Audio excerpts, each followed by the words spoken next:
আমি বলবো আপনাকে। ওকে। হ্যাঁ, এখন আমার লাইভে যদি আমার ওয়ালে না দেখতে পারে একটা রিফ্রেশ দিয়ে। তাহলে প্রিয় বন্ধুরা, শুভেচ্ছা সবাইকে। আমরা আবারও আপনাদের সামনে হাজির হয়েছি ফটোফি একাডেমি অফ ফাইন আর্ট ফটোগ্রাফির নিয়মিত আয়োজনে, যার নাম আমরা রেখেছি ফটোফি লাইভ। আপনাদেরকে আমরা কথা দিয়েছিলাম যে প্রতি সপ্তাহে না, মানে আমরা প্রতিবার প্রতি এপিসোডে আপনাদের সামনে আমাদের একজন প্রিয় বিখ্যাত সেরা আলোকচিত্রীকে হাজির করব, তার সঙ্গে আড্ডা দেব, কথা বলবো। আজকে আমাদের সঙ্গে যিনি আছেন তার সঙ্গে থাকতে পেরে আমি নিজেও ব্যক্তিগতভাবে অত্যন্ত এক্সাইটেড, খুবই আনন্দিত। আমি ব্যক্তিগতভাবে তার সঙ্গে খুবই অ্যাটাচ আমি বোধ করি। আমি জানি না কিরণ ভাই কতটা বোধ করে। নাম বলেই ফেললাম, দেখলেন।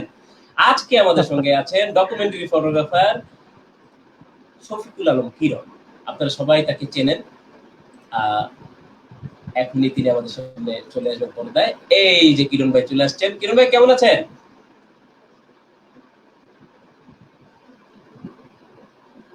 কিরণ ভাই তো অডিওটা বন্ধ, দাঁড়ান আমি দেখছি। হ্যাঁ কিরণ ভাই, হ্যাঁ আবার কেমন আছেন? কিরণ ভাই আপনার অডিওটা একটু আপনার অডিওতে ঝামেলা হচ্ছে, একটু আমি ঠিক করছি, আমার দিক থেকে হচ্ছে এটা।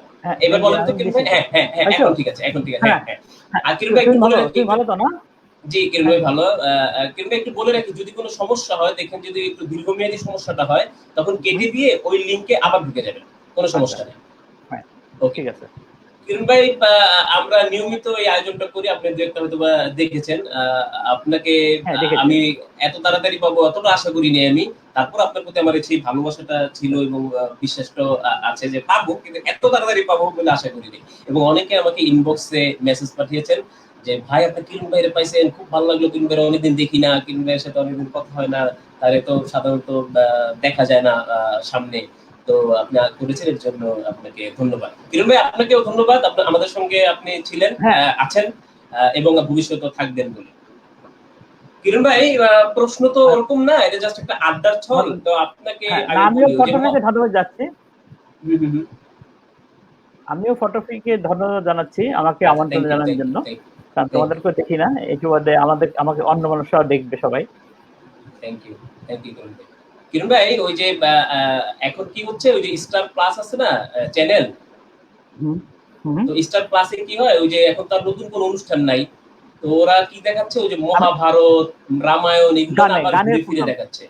হ্যাঁ আগের প্রোগ্রাম দেখলাম লাইভ, গানের প্রোগ্রাম দেখলাম, ইনস্ট্রুমেন্ট এক জায়গায় বাজাচ্ছে, আবার শিল্পীরা গান গাচ্ছে আর গানের বাসায় বাসায়।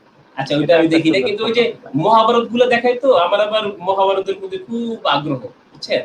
তো আমি মহাভারত পড়েছিও এবং সিরিয়ালটা যখন হয় তখনও দেখি। ওই যুধিষ্ঠিরের কথা আসলেই না আপনার কথা আমার মনে পড়ে, জানেন। সেটা হলো যুধিষ্ঠিরের একটা ব্যাপার ছিল কি, যে ও এতটাই সৎ ছিল, এতটাই নেক ছিল যে ওর রথের চাকা কখনো মাটিতে পড়তো না। তো আমার না সবসময় মনে কি, যে আমাদের কিছু আলোকচিত্রী থাকেন অনেক সময়, সবাই অবশ্যই না, যে ধরেন দুই একটা অ্যাওয়ার্ড পাওয়ার পর তাদের কিন্তু মাটিতে পা পড়ে না, ওই যুধিষ্ঠিরের রথের মতো। আপনি দুইবার বাংলাদেশে একমাত্র ব্যক্তি যিনি দুইবার ওয়ার্ল্ড প্রেস ফটো পুরস্কার পেলেন, আর অন্যান্য নানা দিক তো আছে, কই আপনার তো মাটি থেকে পা উঠলো না। এটার ঘটনাটা কি বলেন তো কিরণ ভাই? এটা কি আপনি সহজাত ভাবে আপনি এরকম, নাকি আপনি খুব ভালো থাকার দেখান? না আমার ভালো থাকার দেখার ব্যাপার না, কারণ আমি এইটা অতটা করি না যে এটা ফলো করে প্রচার করা, বা কিন্তু আমি মানুষ যাদের জন্য কাজ করি তারা যদি বলে যে হ্যাঁ আমি তারা হ্যাপি, আমি তাতেই হ্যাপি, যে এটা দেখানো বেড়ানো যে আমি এদের জন্য করলাম, আমি বলে বেড়াবো সবসময়, এটা ঠিক না আমার বেলায়। খুবই স্বল্পভাষী কিরণ ভাই, আপনারা কেউ কেউ হয়তো বা জানেন, আমি জানি না যে আমার এই প্রোগ্রাম কিভাবে আমি টানবো, অল্প অল্প বলে কিরণ ভাই বিপদে ফেলেন না কিরণ ভাই। যাই হোক কিরণ ভাই, ওই তো আপনি বললেন যে যাদের জন্য কাজ করেন তারা যখন বলে তখনই আপনার ভালো লাগে, তখনই আপনার, কিন্তু ওই যে তো বলে আপনার ঈশ্বরচন্দ্র বিদ্যাসাগর তো বলে গেছেন যে নিজের ঝোলটা মাঝে মধ্যে একটু পিটাইতে হয়, নাহলে অন্যের হাতে দিলে সে আবার ফাটায় ফেলে। তো আপনাকে তো কখনোই দেখি না এইসব নিয়ে কথা বলতে, আপনার কাজ নিয়ে কথা বলতে আমি দেখি না, মানে বড়াইয়ের ব্যাপারের জায়গা থেকে বলছি, আমি এই করতেছি, ওই করছি, আমি এটা করছি, ওটা করছি। এবং আপনাকে সচরাচর খুব বেশি মানে আমাদের এরকম, যেমন আজকে যেরকম আপনার সঙ্গে পাবলিকলি আমরা কথা বলছি, অনেকে দেখছি আপনাকে, এরকম আপনাকে দেখা যায় না। একটু কেমন যেন আপনি একটু আড়ালে আবডালে থাকতে পছন্দ করেন। আমি ব্যক্তিগতভাবে জানি যে আপনি তাই করেন। কেন? এটা এটা কি এটা না কি? না এটা হয়তো আমার স্বভাব একটাই, কারণ আমি ছোটবেলা থেকে ওরকম মানে চুপচাপ ছিলাম, এবং কাজে যখন করেছি আমি সব কাজে কিন্তু আমি চুপচাপ করছি, ওরকম যে যাচ্ছি কাজে এবং কাজ হবে কি হবে না, এখানে ভালো কাজ হবে কি না মাথায় এটা আসে না কখনো আমার, যে ওখানে যাব ওখানে কি দেখবো, তাদের সাথে গল্প করব এই ধরনের। কিন্তু সেই গল্পটা আবার আমি মানুষের কাছে বলার মতো ওরকম করে বলি না কখনো, বা যখন মাঝে মাঝে যারা ডাকে বিভিন্ন জায়গায় তখন হয়তো আমার কাজ সম্পর্কে কিছু বলি, আদারওয়াইজ এইভাবে কিছু বলা হয় না আমার। আসলে তুমি এটা ঠিক বলেছো যে নিজের ঢোলটা আসলে নিজে আমি কম পিটাইতে পারি। এই ক্ষেত্রে হয়তো আমার মানুষ চিনেও কম আমাকে। ঠিক চেনে কম, এটার সাথে আমি আপনার সাথে একমত নাই। মোটামুটি সবাই চিনে আপনাকে। এখন ধরেন যারা আমরা যে পড়ালেখার কথা বলি, জানাশোনার কথা বলি, আমাদের নিজেদের আলোকচিত্রীদের জানার কথা বলি, দেখেন আপনার ক্ষেত্রে কিন্তু দুই রকমের। যদি দেশীয় আলোকচিত্রীদের জানতে হয় সেই ক্ষেত্রেও আপনাকে জানতে হবে। আবার যদি কেউ বলে যে না আমি দেশের দিকে খুব বেশি নজর দিই না, আমি একটু বিদেশের দিকে নজর দিই, তাহলে তো আপনাকে তা আরো বেশি জানাটা বেশি জরুরি। কিরণ ভাই, আপনি প্রথমবার ওয়ার্ল্ড প্রেস ফটো পুরস্কার পেলেন 1999 সালে একটি ফটো স্টোরির জন্য, সেটা আমরা সবাই জানি। সেটা হলো যে এটা 98-99 বছর, হ্যাঁ 98-99 বছর। ওইটা একটু আপনি একটু বিস্তারিত বলেন। আমরা জানি কিন্তু আমি অনেক যাই যে আপনি বললেন যে যদি কেউ না জেনে থাকে তারা যেন একটু আপনার মুখ থেকে শুনে যে এটা পুরো ঘটনাটা কি, কিভাবে কি হতো। ভাবে আরেকটা জিনিস আমি আজকে বলতেছি যে আজকে হয়েছে যে যে এসএস সার্ভাইভার ফাউন্ডেশন নামে একটা ফাউন্ডেশন আছে, এটার কথা আসবে পরে, আমার শুরুর পরে আসবে এটা। ওইটার আজকে 21 বছর, এই 12 তারিখ, এই 12 মে হ্যাঁ ফাউন্ডেশন তৈরি হয়েছে। এবং আমি এই ইসের মাধ্যমে আমি যত সার্ভাইভার আছে তাদের মঙ্গল কামনা করছি এবং তাদের উজ্জ্বল ভবিষ্যৎ কামনা করছি, এবং যেগুলা আস্তে আস্তে দেখছি যে এত কষ্টের মধ্যেও তারা বিভিন্ন জায়গায় প্রতিষ্ঠিত হচ্ছে, এটা জন্য তাদেরকে আজকের দিনের জন্য, বিশেষ করে আজকে 12ই মে 21 বছর হলো এসএস সার্ভাইভার ফাউন্ডেশনের যাদের সংগঠন, এবং তাদেরকে সবাইকে ধন্যবাদ জানাচ্ছি। এবং এই কাজটা শুরুর আগে কিছু বলি, আমার ফটোগ্রাফি সম্পর্কেও যে কিভাবে শুরু হলো সেক্ষেত্রে আসা উচিত, কারণ আমি রাতারাতি তো ওয়ার্ল্ড প্রেস পেলাম না, বা এই ধরনের কাজের সাথে কেন জড়িত।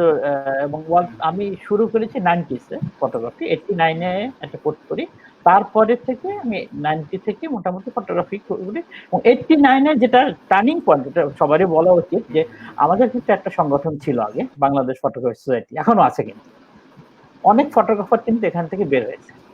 এবং তখন সংগঠন বলতে কিন্তু এই বেগার্ড বাংলাদেশ ফটোগ্রাফি সোসাইটি ছিল, এবং তখন আমি লাকিলি ওখানকার মেম্বার হয়ে যাই, এবং ওখানে যে আমার টার্নিং পয়েন্টটা শুরু হলো, যেটা কিভাবে হলো, কারণ ওখানে যাওয়ার পরই আমি একটা ফটোগ্রাফি কোর্স করে ফেলি এখানে, প্রিন্টিং, ডেভেলপিং প্রিন্টিং, এবং সেইটা করাতে আমাকে অনেক হেল্প করেছে, কারণ ব্ল্যাক অ্যান্ড হোয়াইট ছবি আমি তখন থেকেই বুঝতে শিখি এবং ডেভেলপ প্রিন্টিং করতে শিখি, এবং সেটা আমাকে টার্নিং পয়েন্ট।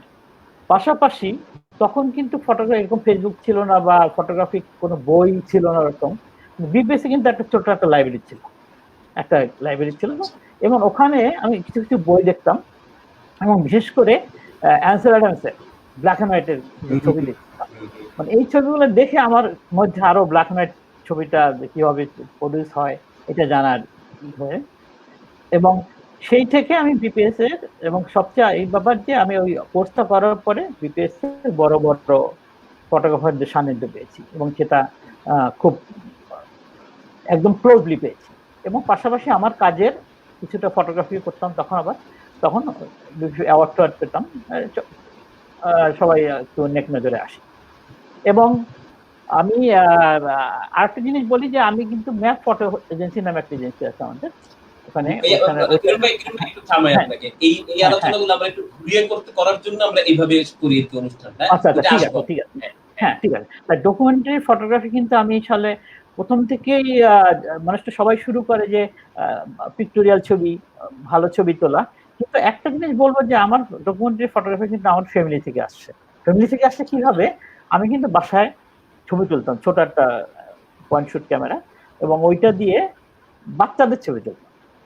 বাচ্চাদের এবং বাচ্চার জন্ম, ভাইয়ের বাচ্চার জন্ম থেকে নাভি কাটা থেকে শুরু করে, এবং তাদের ওই ছবিগুলো দিয়ে একটা সিকোয়েন্স তৈরি করতাম আবার।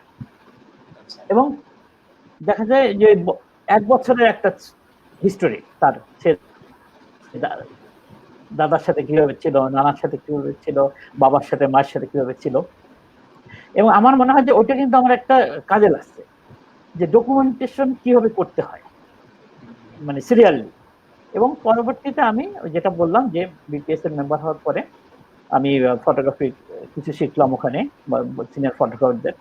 এবং ডকুমেন্টারি ফটোগ্রাফি যেটা যে ম্যাপের কথা আসবে একটু মাঝে মাঝে, যে 1993-তে ম্যাপ বিস্তৃত হয়। এবং সেক্ষেত্রে ওইখানে কিন্তু আমাদের সিনিয়র ফটোগ্রাফার ছিল অনেক, আমার দুজন আরো, তারা ডকুমেন্টেশন করতো, বিশেষ করে মাহমুদুর রহমান এবং হাসান সাহেব চন্দ্র। এবং তাদের কাজ দেখেও আমি ইন্সপিরেশন হয় আমার ভিতরে, যে ফটোগ্রাফি ডকুমেন্টেশন কিভাবে করতে হয়। এবং পাশাপাশি তখন যখন তুমি ওয়ার্ল্ড প্রেসের কথা বললা, একটা পার্টিকুলার সাবজেক্ট নিয়ে আমি ওয়ার্ল্ড প্রেসের অ্যাওয়ার্ড পেয়েছি, পিপল এন্ড দ্য নিউজ সেকশনের একটা স্টোরি, 12টা ছবি। এবং এটা ওয়ার্ল্ড প্রেসে দিব বা কম্পিটিশনে যাবে এরকম কোনো ধারণা ছিল না। আমি প্রথম দিকে আমার, এবং 97-এ শুরু করি কাজটা। এবং 97-এ যখন শুরু করি তখন পত্রিকায় দেখতাম যে এরকম একটা মেয়েকে এসিড মারছে। আমার খুব কিউরিয়াসিটি জানতো যে এই মেয়েটা কি, কোথায় মারছে, কেন মারছে, কিভাবে মারছে, কোথায় আছে সে। তখন আমি খবর নিতে শুরু করলাম। তখন দেখলাম ঢাকা মেডিকেলে, তখন বাংলাদেশে কিন্তু পুরো বাংলাদেশে একটা বার্ন ইউনিট, সেখানে 8 বেডের একটা রুম, এবং পুরো বাংলাদেশ এখন তো বার্ন ইউনিটের বিশাল পরিষ্কার হয়েছে, কিন্তু তখন ওই 8 বেডেই রুগী থাকতো। এবং আমার প্রথম দেখা সৌভাগ্য হয়, সৌভাগ্য বা দুর্ভাগ্য বলবো জানি না, মানে তাদের অবস্থা দেখে আমি খুবই হয়ে যায়, যে পত্রিকায় তো আমি এইভাবে দেখি না, পত্রিকায় তো আমি তাদের হিস্ট্রি পড়তেছি না যে কে মারছে, এবং তার মা আছে, ভাই আছে, বোন আছে, এবং তারা কিভাবে সাফারার হচ্ছে। তখন দেখে আমার মাথায় আসে যে এটা আসলে আমি কিভাবে মানুষের মাধ্যমে কি করতে পারি অ্যাওয়ারনেসের জন্য। যেরকম ঘটনা হচ্ছে, মানুষের মধ্যে একটু গিল্টি ফিল হয় বা একটু কষ্ট লাগে। এবং প্রথম যে আমি মেডিকেলের, ঢাকা মেডিকেলের প্রথম ভিজিট করি, প্রতিটা পদে পদে আমি একটা ধাক্কা খাই। ধাক্কা খাই কিভাবে, আমি প্রথম যখন একটা রুমে ঢুকলাম, আমি দেখলাম যে একটা মেয়ে পুরা মুখ কভার করা, সে কাউন্সিলিং করছে। তো এখানে আরেকটা জিনিস বলতে পারি যে আমি মেডিকেলের পাশাপাশি তখন কিন্তু সংগঠন নামে, নারী পক্ষ নামে একটা সংগঠন ছিল, তারা এদেরকে কাজ করছে। এবং একটা নারী পক্ষে একটা মেয়ে সার্ভাইভার, সে কাউন্সিলিং করতে আসছে ওখানে। তখন ওর সাথে পরিচয় হলো, তো জানলাম ওর সম্পর্কে। আর একটা কষ্ট লাগলো, একটা মেয়ে রিসেন্ট ভর্তি হয়েছে, তখন একটা ছবি দেখবো যে একটা মা কলা খাওয়াচ্ছে একটা মেয়েকে। তা ও তখন পুরো চোখ ব্যান্ডেজ করা, দেখতে পাচ্ছে না। তা আমি দেখতে করে ওই মেয়েটা দেখলাম একটু ছেলের কণ্ঠ শুনে একটু ভয় পাইছে। তা আমি কি ব্যাপার বলে যে আসলে ও এখন ছেলেদের কণ্ঠ শুনে ও ভয় পেয়ে যায়, কারণ ওকে মারছিল ওর পাশের বাড়ি এক ছেলে। এইসব ঘটনাটা আমাকে খুবই তাড়া দিচ্ছে একদম, মানে কি বলবো যে সেইটা। এবং আমি আস্তে আস্তে এটার উপর ডকুমেন্টেশন করতে থাকি। এবং আমি শুধু ডকুমেন্টেশন না, তাদের হিস্ট্রি নিতাম। এবং আমি কোনো যেই ছবি তোলা এরকম না, আমি খুব অবজার্ভ করতাম, তাদের কথাটা দেখতাম কিভাবে ট্রিটমেন্ট হচ্ছে, এবং কেউ কোনো প্যারা না দিয়ে আমি কাজ করতাম, কাজ শুরু করতাম 97-এ। এবং এর মধ্যে 2 বছর হয়ে গেল, 97, 98।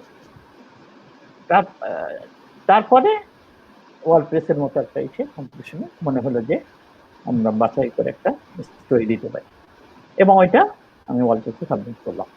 এবং ওখানে তার আগেও কিছু ঘটনা ছিল যেটা বলা উচিত মনে হয়, যে আমি যখন শুরু করি তখন ডাক্তার সামান্ত সেন নামে একজন ডাক্তার আছে, ওখানকার বার্নের প্রধান ছিলেন, এখনো আছে। হ্যাঁ হ্যাঁ হ্যাঁ, তার সাথে পরিচয় হয়। এবং সেও হ্যাঁ, তারপর আরেকটা জিনিস যে এখানে ছবি তুলতে গেলে যে পট করে ছবি তুলতে যাওয়া যায় না, পারমিশনের ব্যাপার। হ্যাঁ, তখন আমি তার মাধ্যমে, সেটাও অন্যরকম যে ছিল, যে সে বলছে কিনো একটা চিঠি নিয়ে আসো, আমি তোমাকে এক জায়গায় নিয়ে যাবো। সে এক পরিচালকের রুমে নিয়ে গেল, পরিচালক দেখে আর্মি ড্রেস পরা। আমি তো যে কি আমাকে পারমিশন দিবে এই ধরনের ছবি তোলার জন্য, পরে ঠিকই এসে পারমিশন দিল। এটা একটা নতুন এক্সপিরিয়েন্স হলো যে আমি একটা ওই চিঠিটা এখনো আছে আমার কাছে ভাড়াই করা, যে পারমিশন দিয়েছিল 97-এ। এবং ওইটা তারপর কাজ শুরু করি। এবং একটা পর্যায়ে সামাদুল সেনে আমাকে একদিন খবর দিল যে কিরণ তুমি যাদের ছবি তুলছো তাদের কোনো হিস্ট্রি আছে কিনা, মানে কোথায় থাকে কি অবস্থা, তা তুমি কয়েকটা মেয়ের ছবি দাও, একটা টিম যাবে স্পেনে। তা আমি ওখান থেকে 10টা মেয়ের ছবি দিই, এবং ওখান থেকে মনে হয় 7টা মেয়ে ওই স্পেনে চলে গেছিল ট্রিটমেন্টের জন্য। আমার তখন একটু ভালো লাগলো যে কিছুটা কাজে লাগছে ছবিটা। আর একটা কষ্ট লাগতো, আমি যখন শুরু করি ছবি, যখন ছবি দেখাতাম মানুষকে, সবাই কি সুন্দর ছবি, কি মানে এটা যখন বলতো সুন্দর ছবি, তখন আমার খুব কষ্ট লাগতো যে মেয়েটার কষ্টের কথা কেউ বলতেছে না, বা এই মেয়েটা কোথায়, কেন মারছে, এই ঘটনা কেউ জানতে চায় না। আমার ছবির প্রশংসা করে, সুন্দর পোর্ট্রেট হয়েছে, হয়েছে, কিন্তু এটাও আমাকে দিত যে কেন এরকম বলবে যে আমি তো ওরকম ছবি তুলি। তাই এটাই শুরু আমারই, যে ওয়ার্ল্ড প্রেস পেলাম। ওয়ার্ল্ড প্রেস পাওয়ার পরে আসলে নিজের কাছেও খুব খারাপ লাগতো যে কি ছবি দিয়ে পুরস্কার পাইছি, মানে একটা সবসময় একটা গিল্টি ফিল থাকতো। কিন্তু পরবর্তীতে যখন ওয়ার্ল্ড প্রেসে আমি আমস্টারডামে গেলাম অ্যাওয়ার্ড আনতে, তখন দেখলাম যে মানুষ সবাই জানতে চায়, যে বাংলাদেশের লোকটা যেমন অতটা জানতে চায় না, কিন্তু তারা ওখানকার সব কিউরিয়াসিটি যে কেন হয়েছে, কি হয়েছে, এরকম তো আমরা দেখিনি কখনো। পাশাপাশি ওখানকার ম্যাগাজিন গুলো ছাপা হলো, এবং পরবর্তীতে দেখা গেল অনেকেই আমাকে এদের কিভাবে সাহায্য করা যায়, এদের কিভাবে মেডিকেল সাপোর্ট দেওয়া যায়। পরবর্তীতে এটা ওই কাজেও লাগছে, মানে এটা হচ্ছে আমার শুরুটা। পরবর্তীতে 1999-এ এসি সার্ভার, আমি তো শুরু করছি 1997-এ, এসি সার্ভার ফাউন্ডেশন একটা ফাউন্ডেশন হয়, এবং সেখানেও আমাকে ইনভলভ করে। সেখানেও আমি ছবি দেই ওদের ফান্ডিং এর জন্য, ওদের বিভিন্ন ইস্যুর জন্য, এবং তাদের শুরু থেকেই ওখানে কিন্তু এখনো আছি। এবং সবচেয়ে খুশির ব্যাপার যে এখনো ওখানকার বোর্ড অফ ট্রাস্টির আমি একজন মেম্বার ওখানকার, যে ওদের হয়ে কাজ করা, ওদের অ্যাম্বাসেডর হিসেবে কাজ করা, ওদের সাথে কাজ করা। তারপর আরো ঘটনা বলবো তোমাকে আস্তে আস্তে। হ্যাঁ প্রিয় দর্শক, ওই যে বললাম যে কিরণ ভাই যে সময়ের কথা বলছেন, তখন এসিড এর আক্রান্ত হওয়ার হার অনেক বেশি ছিল, এবং এসিডে আক্রান্ত হওয়াটা অনেকটা স্বাভাবিক একটা ক্রাইমে পরিণত হয়েছিল। আজকে দেখুন ওই এসিডের যে আক্রান্ত হওয়ার ঘটনা প্রায় শূন্যে নেমে এসেছে। তাদের সেই যে এই যে আজকের এই পজিটিভ ব্যাপারটা, এটাতে কিন্তু আমাদের কিরণ ভাইয়েরও একটা বড় অবদান রয়েছে। কিরণ ভাই এটা দিনের সঙ্গে মানুক আর নাম, দিনের কারণে মানুক আর না মানুক। আরেকটা ব্যাপার খেয়াল করেন, তাকে কিন্তু অ্যাওয়ার্ডের কথা জিজ্ঞেস করেছিলাম, সে কিন্তু ওই অ্যাওয়ার্ডের কাছে গিয়ে আবার চলে গেল তার সাবজেক্টের আবেগ অনুভূতির কথা, এবং তিনি একবারও চেষ্টা করলেন না আমাদেরকে মনে করিয়ে দিতে তিনি কিন্তু ওইবার ওয়ার্ল্ড প্রেসে প্রথম স্থান অধিকার করেছিলেন। হ্যাঁ, যেটা অত্যন্ত আরেকটা রেয়ার ঘটনা আমাদের ফটোগ্রাফির ইতিহাসে। কিরণ ভাই, আপনি এরপরে আবার আরো একবার পেলেন, এবার স্পোর্ট নিউজের ফটো স্টোরির জন্য। স্টোরিটা আমি জানি, কারণ আমার কাছে বই আছে, এটা 2001 সালে। ওইটা একটু বলেন। সেই দুলালি আর হায়দারের ঘটনা। হ্যাঁ হ্যাঁ, ওটাও একটা করুণ কানে, এবং তাৎকালে ভাবে আসলে এগুলো আমার সামনে পড়ে যায়। মানে এটা কেন পড়ে, মানে এটা কি আমার জন্যই, মানে আমি যাতে ওদের হেল্প করি, মানে জানি না, কারণ ওই ঘটনা ঘটছিল আমার যে বাসা, ওই বাসার গলিতে, এবং মগবাজারে ঘটনা ঘটছিল। এবং এটারও মধ্যে এটার সব ক্ষেত্রেই আমার অনেক ইমোশন আছে, এবং প্রতিটা ছবি যখন দেখি, তো তোমরা ফিল করবে না, মানুষ কিন্তু এই জিনিসটা, একটা জিনিস বলে রাখি যে মানুষ একটা ছবি মানুষের ভালো লাগা এক ব্যাপার, আর যে ছবিটা তুলে তার ভিতরকার যে ইমোশনটা, সেটা কিন্তু শেয়ার করা যায় না সবসময়, গল্প বলা ছাড়া, মানে রিয়াল ফ্যাক্ট বলা ছাড়া। কিন্তু ওই সময় যেমন দুলালি যখন মারছে এসে, তখন আমি ওখান থেকে যাচ্ছিলাম, তার যখন একটা ছেলেকে মারছে মানুষ, তা আমি তাড়াতাড়ি বাসায় যে ক্যামেরা নিয়ে আসলাম, এবং শুনলাম যে অ্যাসিড মারছে, এইরকম অ্যাসিডের ঘটনা শুনলাম। তা আমি ওখানে কিছু ছবি তুললাম, পুলিশ ধরে নিয়ে যাচ্ছে, ওরে করছে। আমি একটু খবর নিলাম যে মেয়েটা কোথায় আছে। খবর পেলাম যে মেয়েটা পাশের একটা হাসপাতালে, যে হাসপাতালে ছিল কাজ করতো, ওই ছেলেটা ছিল ওয়ার্ড বয়, মারছিল, আর ও নার্স ছিল। ওকে ওখানে নিয়ে গেছে এবং পরবর্তীতে ওখান থেকে তাকে আবার ঢাকা মেডিকেলে নিয়ে গেছে। ওই সময় আমি সাথে সাথে ডাক্তার সামাদুল্লাহ ফোন করছি যে ভাই এরকম একটা ঘটনা ঘটছে, আমি পেশেন্টগুলো কোথায় যাবে, তুমি এমার্জেন্সি পাঠিয়ে দাও, আমি বলে দেবো। তারপর আমিও সাথে সাথে গেলাম এবং ই করুন যে ওই পুলিশের ভ্যানে ওই মেয়েটাকেও নিচ্ছে, ছেলেটাকেও নিচ্ছে একসাথে। এবং পরে ছেলেটার একটা নিয়েছিলাম, স্টেটমেন্ট নিয়েছিলাম যে তখন তো আর ভিডিও ছিল না যে আমি যে তুমি মারছো কিনা, সে বলছে হ্যাঁ আমি মারছি। এবং পরবর্তী মেয়েটাও একটা ছবি দেখবা যে মেয়েটার একটা ওরকম একটা ছবি ছিল, সে বসে আছে মানে হুইল চেয়ারে, কোনো বাকরুদ্ধ ভাবে। ওই একটা ছবি প্রথমে তুলি। তারপরে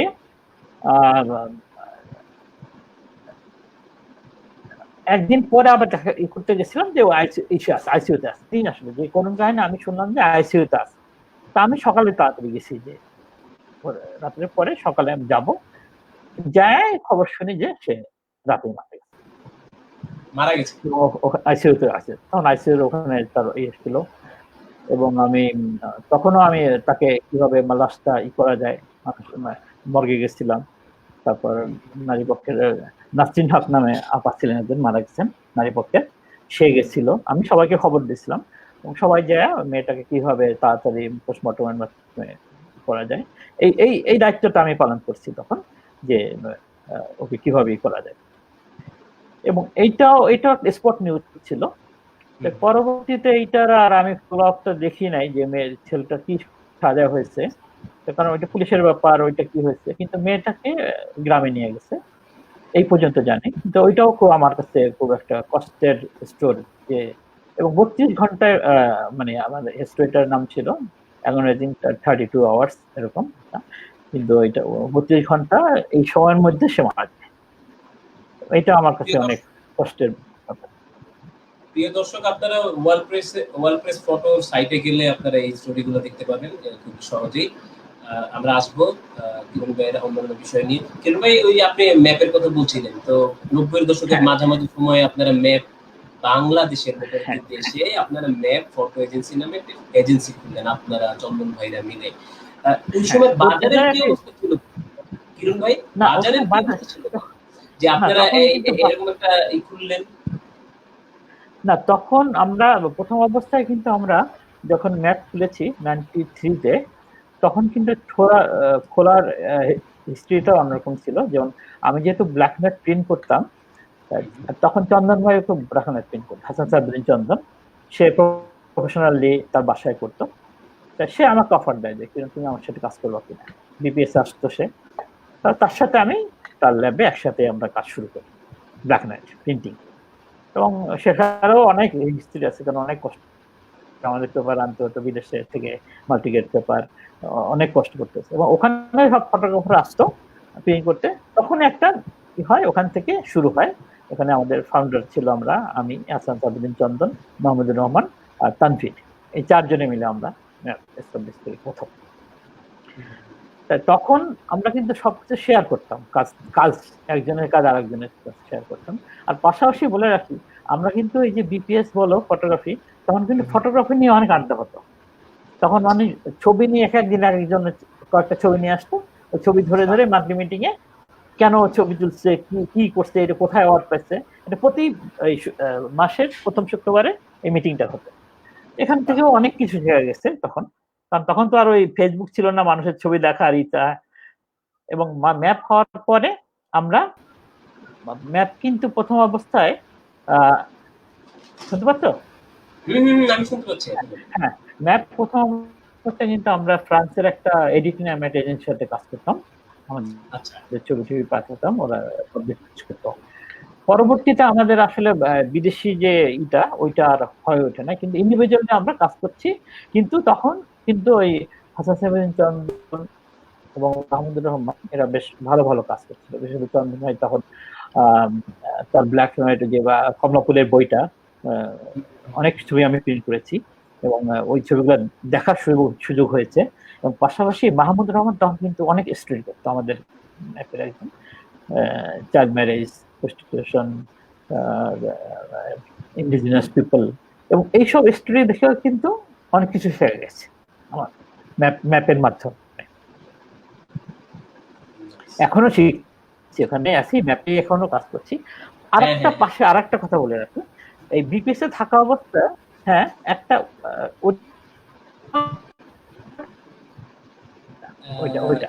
এটা হচ্ছে একটা একজন বিদেশি ফটোগ্রাফার ছিল। আচ্ছা, তো বিপিএস এ থাকা অবস্থায় একটা ওয়ার্কশপ হয়েছিল ডকুমেন্টিং ভিলেজ লাইফ। এটা করেছিলেন স্টিভ কর্নেল নামে এক ফটোগ্রাফার, এবং ওইটা আমরা সাভারের একটা গ্রামে, কলমা গ্রাম, ওখানে আমরা ফটোগ্রাফার চলে যেতাম,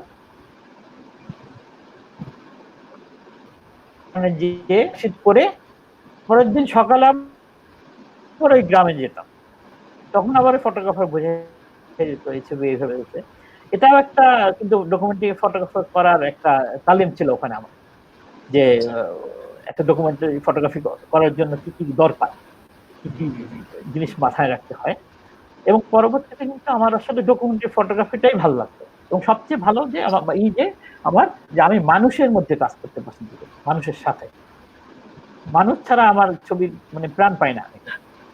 যেখানে মানুষের সাথে কথা বলা যাবে, মানুষের অ্যাক্টিভিটিস দেখা যাবে, মানুষকে চেনা যাবে, মানে এখনো আমার মানুষ যেখানে আছে, ক্রাউড আছে, আমি ওখানে ছবি যাই।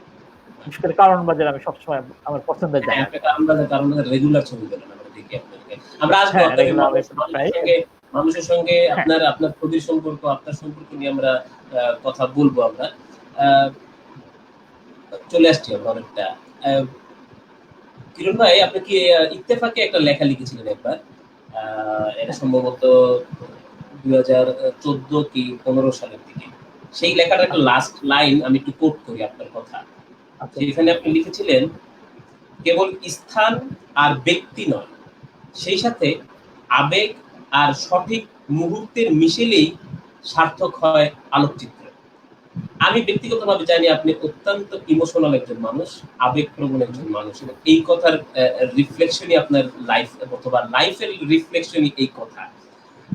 আপনি কিন্তু আমি আবার মাঝে মধ্যে আবার এটা ভাবি যে এই যে আপনার ইমোশন আপনার ছবিতে নেগেটিভ প্রভাব ফেলে কিনা, বা আপনার বাস্তবতা, আপনার ছবির বাস্তবতা বা আপনার ছবির যে সত্য, সেটা থেকে আপনাকে বিচ্যুত করার চেষ্টা হয় কিনা। আপনার ক্ষেত্রে কি এরকম হয় কখনো?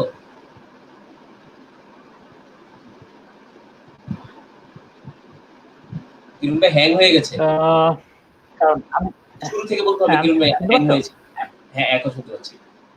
হ্যাঁ, আচ্ছা, হ্যাঁ, না, এটাকে আমাকে কোনো কিছু করে না, কারণ আমি কিন্তু যে ইমোশনটা নেগেটিভ হতে পারে, আবার পজিটিভ হতে পারে।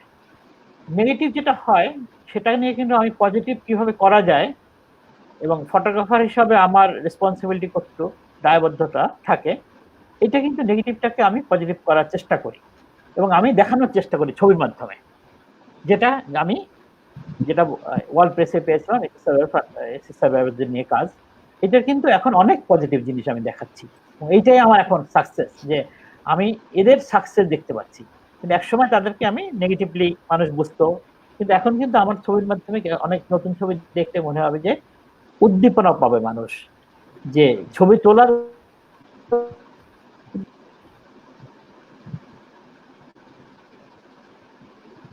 কিরণ ভাই, যান্ত্রিক গোলযোগের জন্য আবারও দুঃখিত প্রিয় দর্শক। আশা করি আমরা শীঘ্রই আবারও আমরা কিরণ ভাইকে পেয়ে যাব। তিনি আবারও একটু আমাদের সাথে সংযুক্ত হবেন নিশ্চয়ই।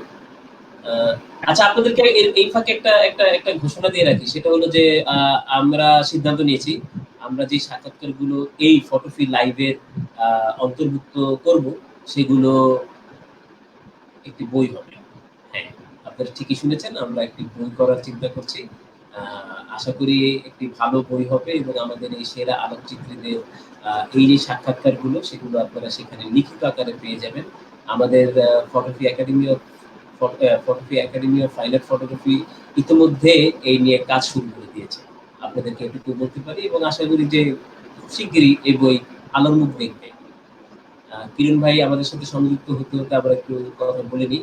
আমাদের সঙ্গে সংযুক্ত হয়েছেন নাসির আলী মামুন ভাই, আমাদের সঙ্গে আছে তীর্থ সাহা, আমাদের সঙ্গে আছেন আমাদের প্রিয় শেখ কবির ভাই, আমাদের সঙ্গে আছে শিশির চৌধুরী, আমাদের সঙ্গে আছে জয়কে রয় চৌধুরী, আরো অনেকেই আছেন, আমরা কথা বলবো। তীর্থ লিখেছে ওয়াও দারুণ, জয়দা লিখেছে শ্রদ্ধা এবং ভালোবাসা নেবেন কিরণ ভাই, শিশির চৌধুরী লিখেছে অনেক প্রিয় একজন আলোকচিত্র কিরণ ভাই, অনেকদিন পর ওনাকে দেখতে পেলাম। এগুলো আমরা আবার কিরণ ভাইকে শোনাবো। নাসির আলী মামুন ভাই আমাদের কিংবদন্তি আলোকচিত্রী, মামুন ভাই লিখেছেন hello Shafiqul Alam Kiron, good to see you here, thanks Sudipto. আপনাকেও ধন্যবাদ নাসির আলী মামুন ভাই, শেখ কবির ভাই, আপনাদেরকে ধন্যবাদ এবং অন্যান্য সবাইকে ধন্যবাদ জানাচ্ছি। আশা করি কিছুক্ষণের মধ্যেই কিরণ ভাই আমাদের সঙ্গে আবারও যুক্ত হবেন।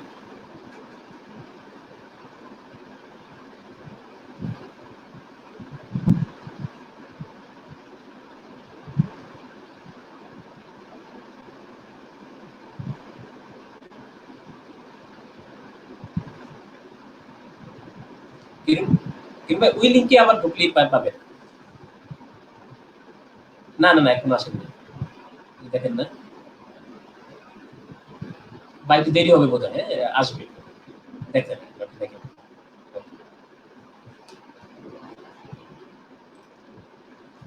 হ্যাঁ কিরণ ভাই চেষ্টা করছেন আমাদের সঙ্গে সংযুক্ত হওয়ার, আমরা অনেক কথা শুনবো। এরকম একজন মানুষ, এরকম বিনয়ী মানুষ খুব কম আমাদের হাতে গোনা আলোকচিত্রীদের মধ্যে, যাদের জীবনের প্রাপ্তি অনেক, কিন্তু একই সঙ্গে তারা অত্যন্ত বিনয়ী, অত্যন্ত মাটি ঘেঁষা লোক। এবং আমার মনে হয় না যে কিরণ ভাইয়ের সাথে যারা চলেছেন বিশেষ করে তারা কেউই বলবেন যে কিরণ ভাই মাটিতে পা পড়ে না, এরকম নয়, একেবারেই খুবই বিনয়ী মানুষ। তার সঙ্গে আমরা আরো কথা বলবো, আরো অনেক কিছু জানার আছে তার কাছ থেকে। আপনারাও আশা করি অনেক নতুন নতুন ব্যাপার জানতে পারবেন তার কাছ থেকে, এবং তার কাছ থেকে অনেক কিছু শেখার আছে।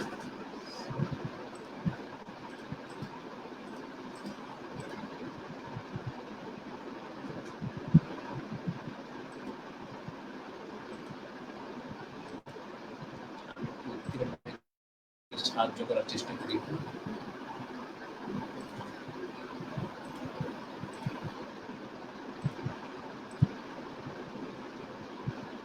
এই যান্ত্রিক এই গোলযোগের কারণে আমরা দুঃখিত, এরকম হয়, নেটের একটু ঝামেলা থাকলে এরকম হয় ভাইরা। আর যেহেতু এটা একটা অনলাইন ভিত্তিক অনুষ্ঠান, তো এই গোলযোগটা আমাদেরকে মাথা পেতে মেনে নিতেই হচ্ছে, কিছু করার নেই আপাতত।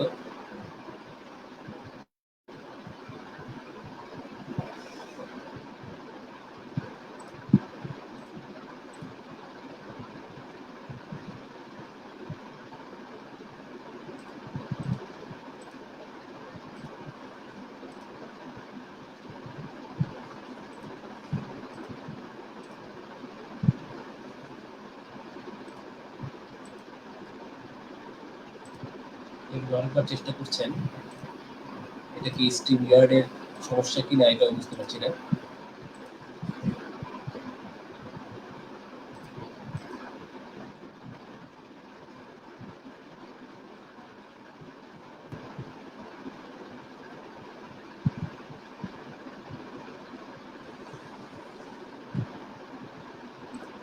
হ্যাঁ কিরণকে পেয়েছি, কিরণ দেখতে পাচ্ছেন? হ্যাঁ হ্যাঁ পাচ্ছি। দুঃখিত তোমার সার্ভারে এবং দুঃখিত হ্যাঁ হ্যাঁ হ্যাঁ হ্যাঁ হ্যাঁ হ্যাঁ। আচ্ছা যাই হোক, কিরণ কি বলছিলাম আমরা ভুলে গেলাম তো। আপনার ইমোশন কতটা নেগেটিভ প্রভাব ফেলে কিনা।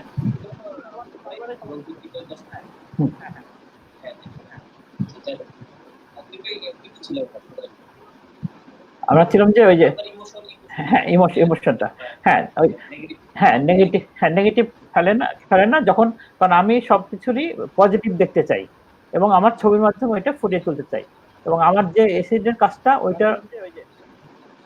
ভাই আপনার আপনার আপনার ফেসবুকের লাইভটা বন্ধ করে রাখেন, মানে কেটে দেন, আপনি ইয়েতে থাকেন, স্ট্রিম ইয়ার্ডে থাকেন, এবং আমার ছবির মাধ্যমে ওইটা ফুটিয়ে তুলতে চাই, এবং আমার যে এসিডেন্ট কাজটা ইকো হচ্ছে।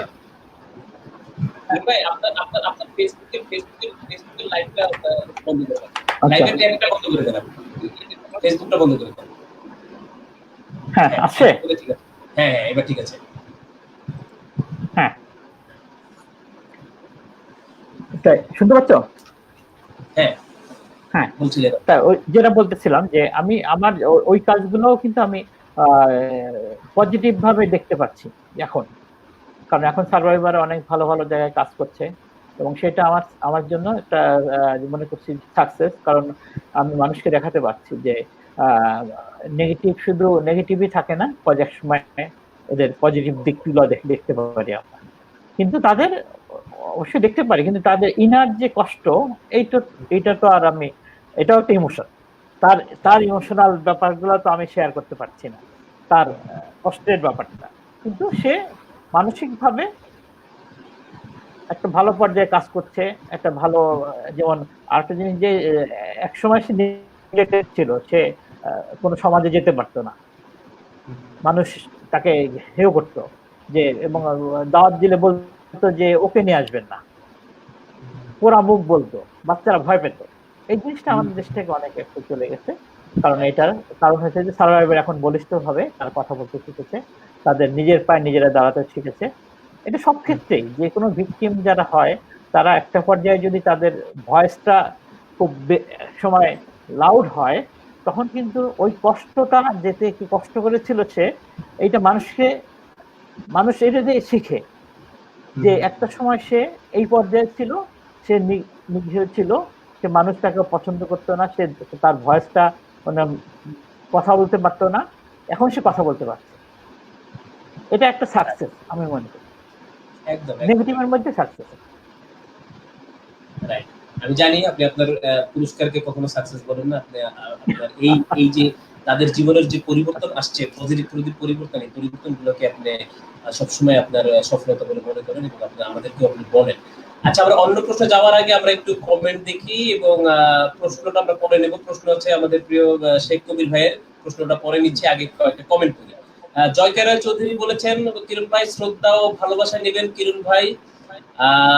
শিশির চৌধুরী লিখেছে, অনেক প্রিয় আলোকচিত্রী কিরণ ভাই, অনেকদিন পর ওনাকে দেখতে এবং শুনতে পেয়ে ভালো লাগছে।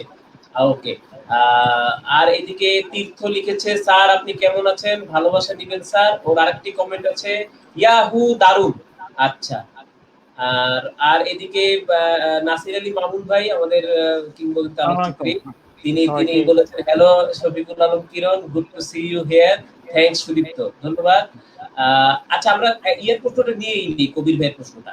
হ্যাঁ, এবং পাশাপাশি আমি সবাইকে ধন্যবাদ জানাচ্ছি যারা কমেন্ট করেছে, সবাইকে শুভেচ্ছা। আরো আছে। শেখ কবির ভাই লিখেছেন, in story telling documentary, is it more about the image or more about the story? মানে কোনটাতে আপনি মনে করেন যে বেশি?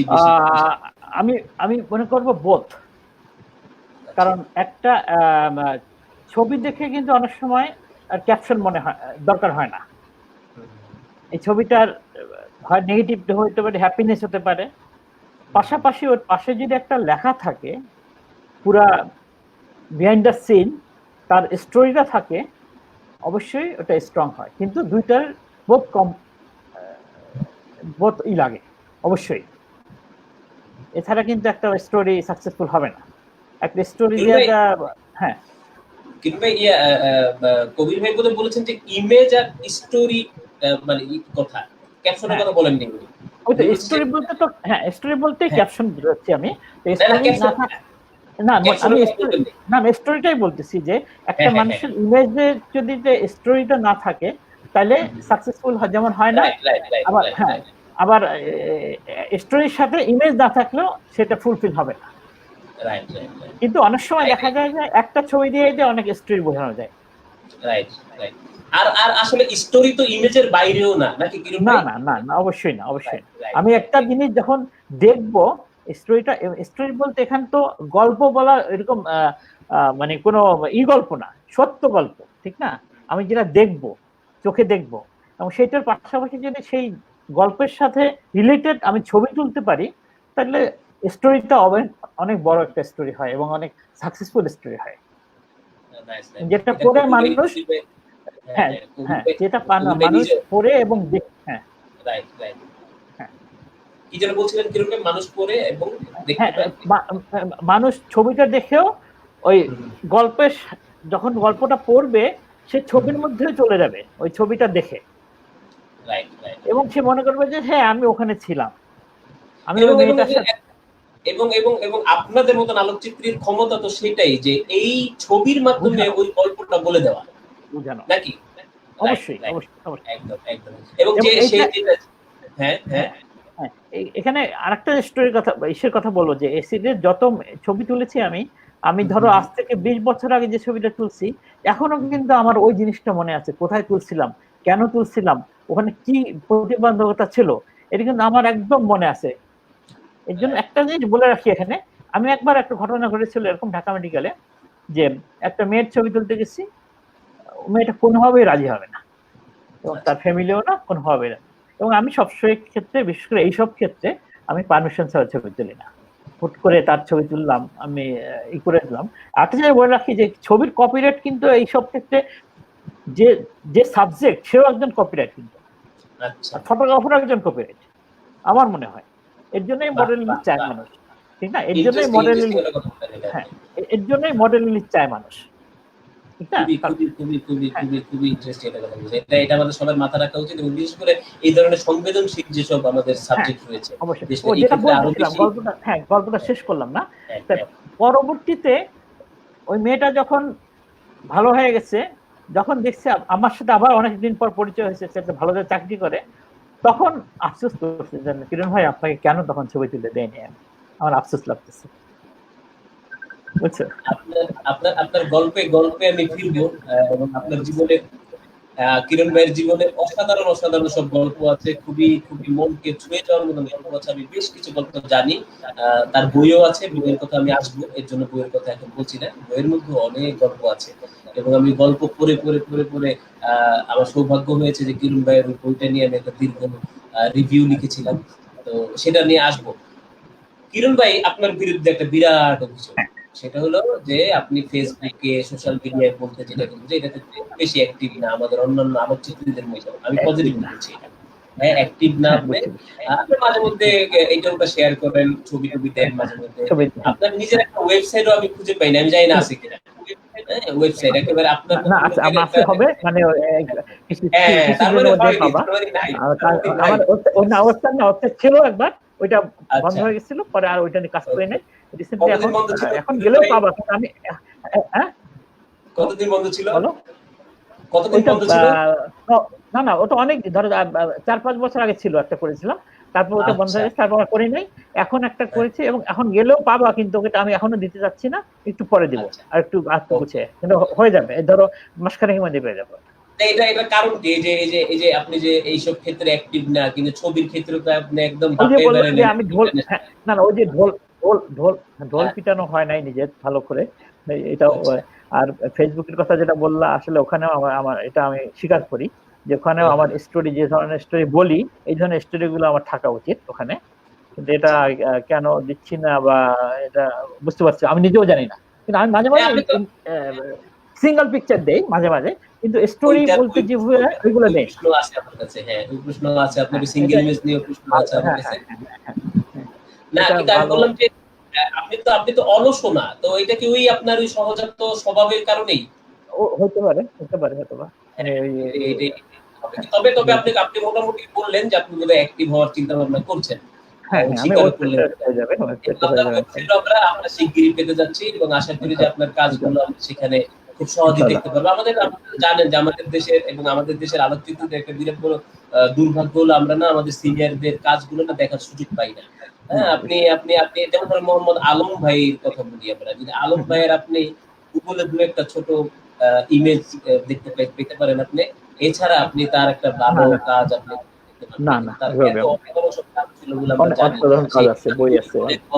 বলেন বা যাই বলেন, কিন্তু তাকে আমরা হারিয়ে ফেলছি, এবং নতুন প্রজন্ম তো একেবারেই তাকে চেনে না, হয়তো বা একজন তার নামটা জানে।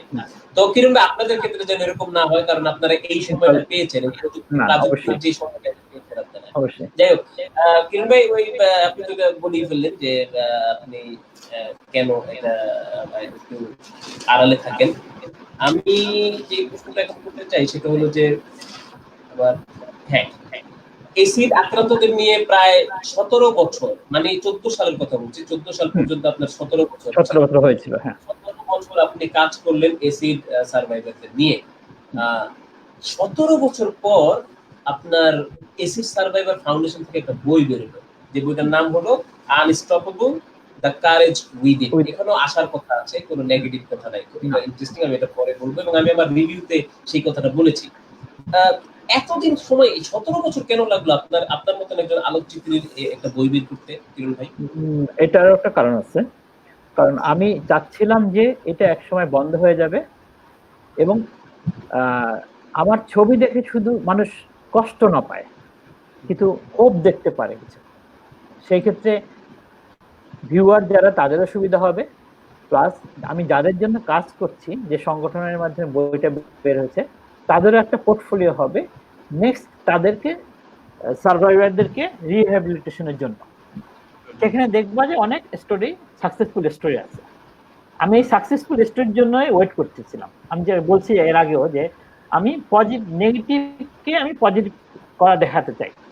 আমি ওই গেলাম, ছবি তুললাম, একটা স্টোরি দাঁড়া করলাম, আমি চলে আসলাম, এটা আমার হয় না। আর এইসব ক্ষেত্রে তো হয় না, কারণ আমার এখানে আরো বলবো যে এখানে এই সার্ভাইভারদের যে সাথে আমার সম্পর্ক, সেটা আমি হয়তো ছবি তুলে আমি অতটা মন করতে পারবো না।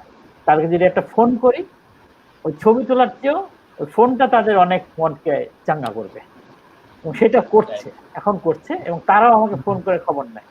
এবং আমি দেখছি যে এই তাদের সাথে যখন কথা বলে, তাদের সুখ দুঃখের কথা বলি, এবং তারা আমার কাছে সুখ দুঃখের কথা বলে, তখন মনে করি যে আপন হয়ে গেছি। এবং এই বইটার ক্ষেত্রেও এরকম হচ্ছে যে এই জিনিসগুলো আমি দেখতে চেয়েছিলাম, যে আমি কত ক্লোজলি তাদের সাথে গিয়েছিলাম, এবং তাদের নেগেটিভ গুলো যেরকম আমি ছবি তুলেছি, তার পজিটিভ জিনিসগুলো তাদেরকে দেখিয়েছি।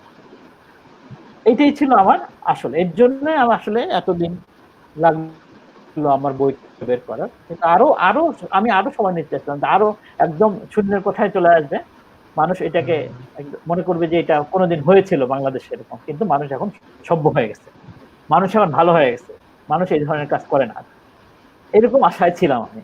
কিন্তু এটাও করেছি এই ফাউন্ডেশনের কাজের জন্যই করেছি আমি, যে তাদেরকে এই ছবির মাধ্যমে যদি হেল্প হয়, বরাবরই হেল্প করেছি আমি ছবির মাধ্যমেই। আমি তো অন্য কিছু দিয়ে হেল্প করতে পারবো না, এই ছবির মাধ্যমে যদি কোনো হেল্প করা যায় আমি সেটা করতে চেষ্টা করেছি। এর জন্য আমার এতদিন লাগলো এই বইটা বের করার। এবং আরেকটা জিনিস বলে রাখি, যে আমি এখানে, তুমি দেখবা যে আমি অনেক জিনিস কাটছাট করেছি। এখানে কাটছাট করছি এই জন্য যে আমি তুলেই নাই ছবি। আমি যে জিনিসগুলো দেখেছি, যে কষ্টের ব্যাপারগুলো দেখেছি ওদের, আমি ওটা 10% আমি দেখছি ছবিটা দেখলাম। এবং ব্ল্যাক এন্ড হোয়াইট করারও কারণ একটা, কালার করলে মানুষ কিন্তু এটা আরো মানে কষ্ট পেত, আরো বেশি মানুষকে হিট করত। ব্ল্যাক এন্ড হোয়াইটটা করাতে যে মানুষ কষ্টটা লাগছে, কিন্তু একটা কালারে মানুষ বদ্ধ ছিল। কারণ থাকলে, মানে কালার তুললে মানুষের কষ্টটা আরো বেশি বাড়বে। ভাই, এই বইটা তো বের হলো, কিন্তু সমস্যাটা যেটা হলো সেটা হলো এই বইটা তো আবার বিক্রির জন্য না। তো এখন আপনার কি এরকম কোনো উদ্দেশ্য আছে কিনা, সামনে কোনো পরিকল্পনা আছে কিনা, যে একটু যাতে কনজিউমার লেভেলে যায় আপনার এই কাজের বই, বা এই বইটা, বা এই বইটার অন্য একটা ভার্সন, যে ভার্সনটা দর্শকের কাছে যাবে, বা আপনার পাঠকের কাছে যাবে? এটা অবশ্যই আছে, এবং সেখানে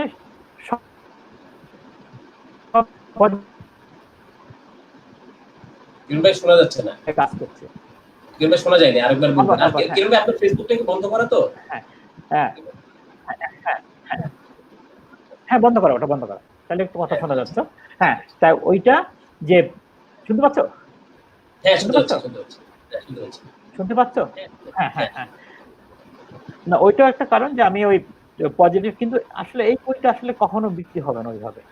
মানে পজিটিভ ছবি দিলেও মানুষ কিন্তু কিছুটা হলেও এটার ভয় পাবে, একটু করবে, বা এটা কোনো জায়গায় সাজায় রাখবে বইটা।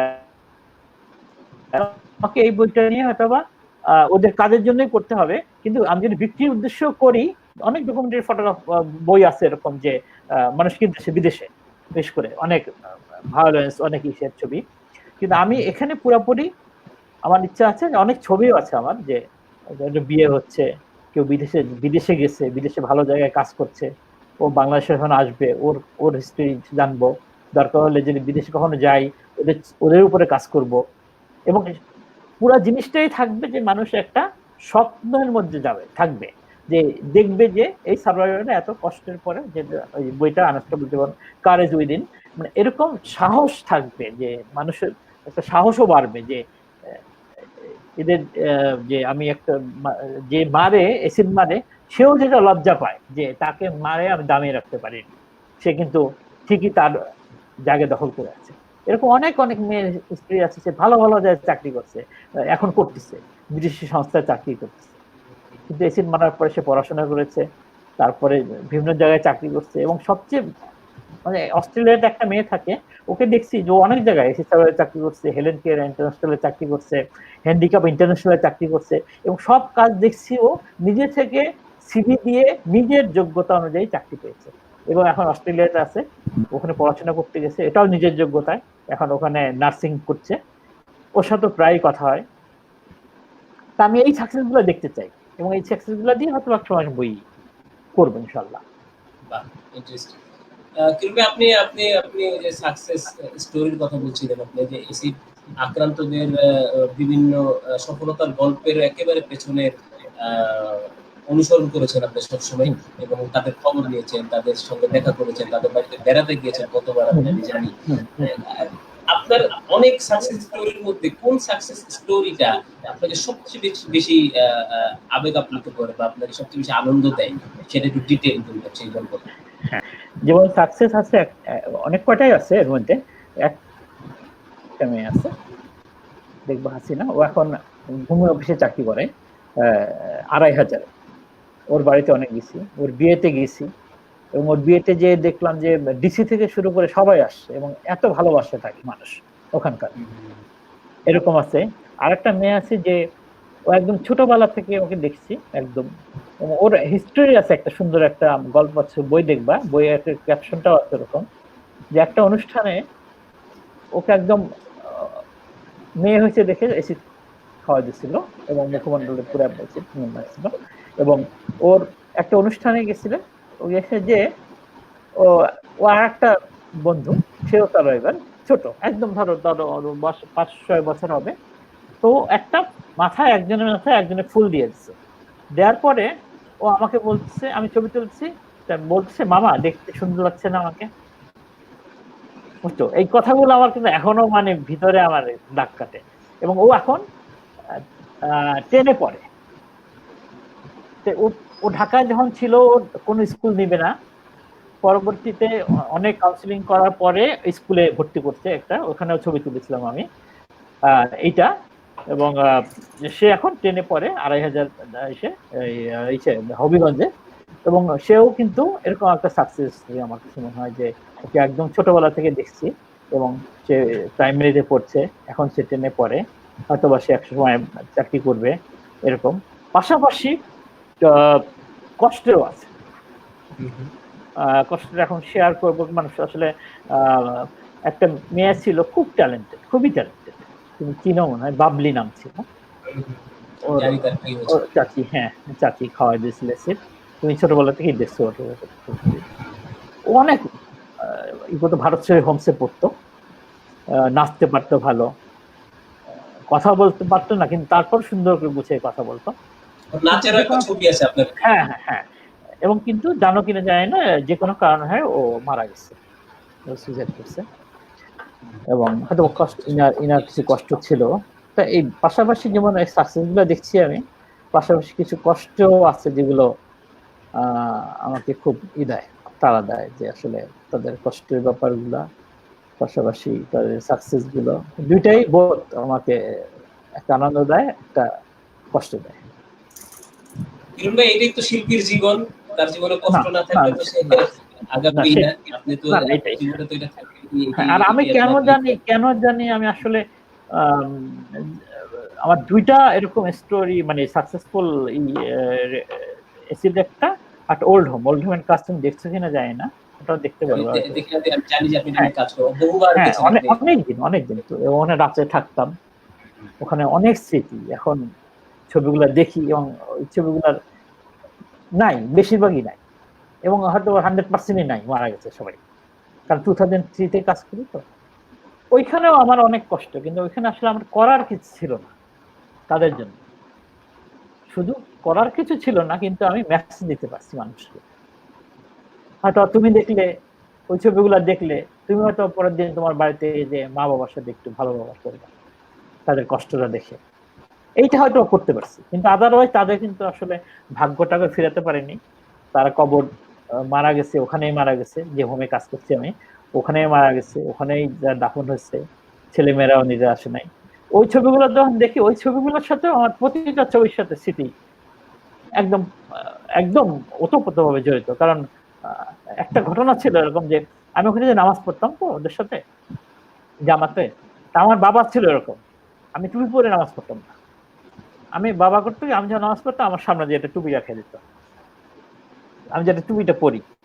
আমি ওল্ড হোমে যাও এরকম ঘটনা পাইছি, একদম আমার বাবার মতো। আমি নামাজ পড়ছি টুপি ছাড়া, আমার টুপি দিয়ে গেছে একজন, বুঝছো?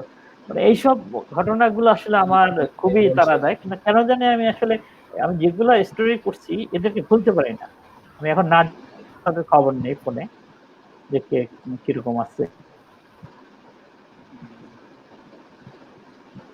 ভাই তাহলে ওই মানে বৃদ্ধাশ্রমের এই কাজটার কি অবস্থা?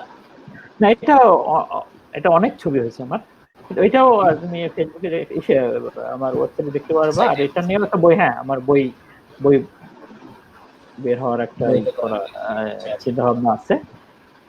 এই সবগুলো আসলে এটাও আমার খুব কষ্ট দেয়, ওল্ড হোমটা আসলে খুবই কষ্ট দেয়, কারণ প্রতিটা স্মৃতি আমার মনে আছে ওখানে। এত 2003 থেকে এখন কি করছেন?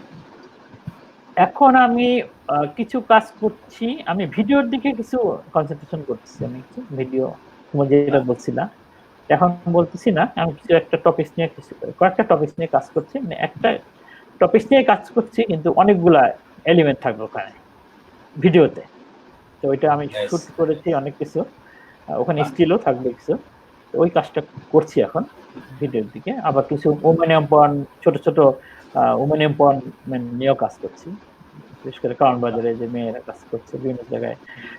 মেয়ে বলতে একদম দোকান চালাচ্ছে, সে ওখান থেকে মাল নিয়ে দোকানে যাচ্ছে, এরকম ছোট ছোট কিছু কিছু যেগুলো শিক্ষা হবে, যে এটাও ইন্সপায়ার করবে মানুষকে, যে একটা মহিলা স্বামী নেই, সে বসে বসে থাকে না, সে কাজ করে খায়, ভোর 4টার সময় কারণ বাজার আসে সে। আপনি তো প্রায় কারণ বাজার তীর্থ জানতে চেয়েছেন, আপনার কারণ বাজারের ছবিগুলো নিয়ে কিছু বলবেন স্যার? এটা নিয়েও আমি যে ওখানে আমি রাতে থাকি, কয়েকবার রাতে ছিলাম, সারা রাত ছিলাম ওখানে, রাতে সারা রাত ছিলাম। আমার রাতে কারণ আচ্ছা আমি রাতে থাকতাম ওখানে, সারা রাত ঘুরতাম। আমার রাতে থাকার গল্প কিন্তু অনেক আছে, আর কারণ আমি আরেকটা জিনিস নিয়ে কাজ করছিলাম, ওই ছবিগুলো দেখতে পারবা, ওইটা নিয়েও অনেক কাজ করেছি। সুফিজম নিয়ে কাজ শুরু করেছিলাম, পরে ফেইথ নামে আমি চালাচ্ছি ওটা। মানুষের বিশ্বাস কি ওইখানে আমি, হ্যাঁ মানে কারণ আমি সুফিজম নিয়ে শুরু করেছিলাম কাজটা, কিন্তু পরবর্তী সুফিজমের আমার কাছে একটু খটকা লাগছে, এর জন্য আমি মানুষের ফেজটাকে আমি ওখানে প্রাধান্য দিচ্ছি, নেগেটিভলি না। মানুষ বিশ্বাস করে এরকম পায়, কারণ আমার বিশ্বাসের অনেক মানে ঘটনা আছে এরকম। এক জায়গায় শেয়ার করি তোমাকে, আমি একবার ঢাকেশ্বরী মন্দিরে একটা মেয়েকে দেখছি মাথায় কাপড় দিয়ে সে মোনাজাত করতেছে ওই মূর্তির সামনে। আমার তো খুবই ছবি তুলিনি, কেন ছবি তুলিনি আসলে আমি আসলে কিছু কিছু জিনিস আছে আমি দেখতে থাকি, বা আমি ছবি তুলতে হবে যে আমার মনে থাকে না। পরে আমি মোনাজাত শেষ করার পর জিজ্ঞেস করলাম কি হয়েছে আপনার, কি না ভাই আমার অনেক ফ্যামিলিতে অনেক সমস্যা আছে, আমার স্বামীর ব্যবহার ভালো না, স্বামী অনেক আমাকে ই করে, আমি সব জায়গায় যাচ্ছি দোয়া করার জন্য, সব গডের কাছে যাচ্ছি আমি যে তাকে ভালো জায়গায় ফিরে এনে দাও। এই ইমোশনটা কিন্তু আমার এই ভিতরকার ইমোশন, এবং এটা আমি কিন্তু তোমাকে ছবি দিয়ে বোঝাইতে পারবো না যে এইসব অনেক ধরনের ঘটনা আমার ঘটে বা চেষ্টা করি। যেমন আগে যেমন ছবি তোলার ক্ষেত্রে পাইলে ছবি তুলতে, কিন্তু এখন চিন্তা করি তোলার আগে যে আসলে ছবিটা কেন তুলছি, ছবিটা দিয়ে কি আসলে কোনো কাজ হবে। আর কারণ বাজার নিয়ে জানতে চাইছে যে কারণ বাজারে আমার যেটা বললাম যে কারণ বাজারে আমি 4টার সময় এরকম মহিলাকে দেখতাম যে তাকে ফোনে খবর নিচ্ছি যে কখন যায় সে, তো বলে 4টার সময় যায়। আমি শীতের মধ্যে 4টার সময় গেছি, মানে আগে রাতে সারা রাত ছিলাম ওখানে, পরে যে আসেনি ওই দিন, পরে আবার পরের দিন গেছি, পরে তাদের অ্যাক্টিভিটিস দেখলাম। কারণ বাজার নিয়ে অনেক কাজ আছে আমার, যেটা সেটাও দেখতে পারবা। আর এমনি যে আপনার বেশ কিছু সিঙ্গেল ইমেজ আমরা প্রায় দেখি, সেটা বিজেএমএ ভবনেরই হোক, রাস্তারই হোক, ডেইলি লাইফ হোক, এগুলো কি কোনো অ্যাসাইনমেন্টের অংশ বা কোনো আপনার না কোনো অ্যাসাইনমেন্ট হয় না, র্যান্ডমলি তোলেন? আমি র্যান্ডম তুলি, মোবাইল দিয়েও তুলি, বেশিরভাগ সময় মোবাইল দিয়ে তুলি, বুঝছো, মোবাইল দিয়ে তুলি। এই করোনার সময় তোলা শুরু করেছিলাম মোবাইল দিয়ে, কারণ বের হওয়া করা ঠিক না। আর কারণ বাজার ওই বিজেএম বিল্ডিংটার ভাঙার এটাও আমি রেকর্ড করতেছি যে কয়তলা আস্তে আস্তে কমতেছে, ওইটা নিয়ে আমার একটা চিন্তা ভাবনা আছে কিছু করার। কারণ ওইটা প্রথম থেকেই আমার একদম বস্তি, ওখানে বস্তি ছিল যখন, তখন থেকে আমার ছবি আছে। আশেপাশে যখন বস্তি ছিল, কারণ আমার বাসার দিক কাছাকাছি একদম পাশেই, যেন এটা নিয়েও। এবং সিঙ্গেল ইমেজ গুলো আমার ভালো লাগে, যেটা আসলে টানে, মানে কিছু কিছু ছবি আছে না টানে, কিন্তু এর জন্য সিঙ্গেল ইমেজ গুলো কিন্তু ওইগুলো হয়তো কোনো স্টোরি থাকে না, কারণ ইন্ডিভিজুয়াল স্টোরি থাকে হয়তো বা কিছু কিছু থাকে কি কি করতেছে। যেমন আমি রিসেন্টলি কিছু একটা ছবি তুলছি যে ন্যাচারাল স্ট্রাকচার, ধরো গাছের একটা অবয়ব দেখে মনে হয় একটা পাখি, দেখে মনে হয় একটা মানুষের মুখ, এটা নিয়ে আমি কাজ করি মাঝে মাঝে। যাই হোক, আপনার ওয়েবসাইট আসলে আমরা নিশ্চয়ই এগুলা কিছু কিছু দেখতে পাবো আপনার। আর প্রিয় দর্শক, আপনারা খেয়াল করলেন যে আরো দু একটি বিষয়, গুরুত্বপূর্ণ বিষয় কিরণ ভাই বললেন। এক হলো যে অনেক সময় ছবি তোলার চেয়ে আপনার সাবজেক্টকে অনুধাবন, পর্যবেক্ষণ করাটা কতটা জরুরি। আবার ক্যামেরাও যে বড় একটা ফ্যাক্টর না, চাইলে মোবাইল দিয়েও যে আপনি ভালো ছবি তুলতে পারেন সেটাও কিন্তু ইঙ্গিত করলেন কিরণ ভাই। কিরণ ভাই, আপনাকে আমি কখনোই দেখি নাই, সেটা ফেসবুকেই হোক বা আপনার সাথে সরাসরি যখন কথা হয় তখনই হোক, দেশ, জাতি, ফটোগ্রাফি এগুলো নিয়ে আপনার কোনোদিনও কোনো নেগেটিভ হতাশা আমি ব্যক্ত করতে দেখি না আপনাকে। হ্যাঁ, কেন? সব কি ভালোভাবে চলছে বলে আপনার মনে হয়? বিশেষ করে ফটোগ্রাফি বাংলাদেশে যেভাবে চর্চা হচ্ছে। না, ফটোগ্রাফি চর্চা আমার মনে হয় অনেক ভালো ভালো ট্যালেন্টেড ফটোগ্রাফার আছে এখন, অ্যাওয়ার্ড পাক আর না পাক, কিন্তু অনেকে ভালো কাজ করছে, অনেকেই ভালো কাজ করছে।